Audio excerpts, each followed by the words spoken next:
प्याज फ्राई करने में बहुत टाइम लग जाता है, लेकिन अगर एक ही वक्त में काफ़ी सारा प्याज फ्राई करके रख लिया जाए तो हमारे लिए कुकिंग करना बहुत आसान हो जाएगा। तो बकरा ईद की तैयारी के लिए ऐसा ही करते हैं कि ढेर सारा प्याज हम ब्राउन कर लेते हैं। उसके लिए मैंने प्याज को छील के रखा हुआ है किचन 123 से। इसी तरह के ज़बरदस्त आइडियाज़ आपको मिलते रहेंगे। तो उसके लिए किचन 123 को लाइक करें, सब्सक्राइब करें और बेल बटन को भी प्रेस कर दें।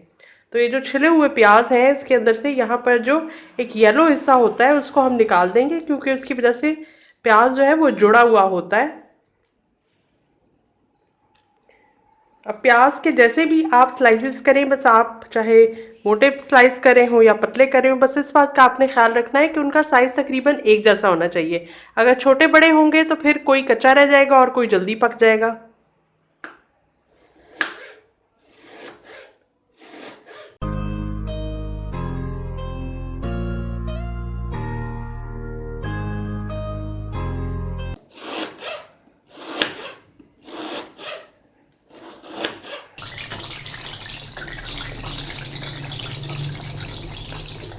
काफ़ी सारा ऑयल मैंने कढ़ाई में डाला हुआ है। उसको गर्म करने के बाद मैंने इसके अंदर प्याज को डाल दिया। अब साथ साथ मैं प्याज भी काटती रहूँगी और चम्मच से थोड़ा थोड़ा सा इसको हिलाती भी रहूँगी, ताकि हर तरफ से प्याज एक जैसे ब्राउन हो। और इसके अलावा आपने इसको ज़्यादा डार्क नहीं करना, क्योंकि दोबारा जब हम इसको कुकिंग में इस्तेमाल करेंगे तो जब वो सालन में जाएगा तो वो उसका रंग जो है वो मज़ीद गहरा हो जाएगा। तो हमें बहुत ज़्यादा काला सा रंग नहीं करना प्याज का, ब्राउन सा ही होना चाहिए। साथ प्याज काटती जाती हूँ।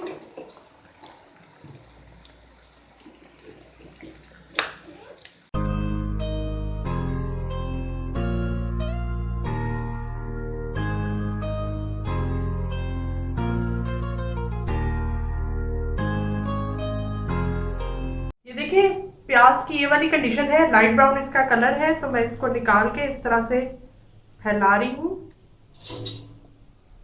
अब ये डार्कनेस की तरफ नहीं गई है, तो मैंने इसको निकाल लिया है। सिर्फ ये अभी ब्राउन ही हुई है। प्याज फ्राई करते हुए आपने इस बात का ख्याल रखना है कि एक वक्त में ढेर सारा प्याज कढ़ाई में नहीं डालना।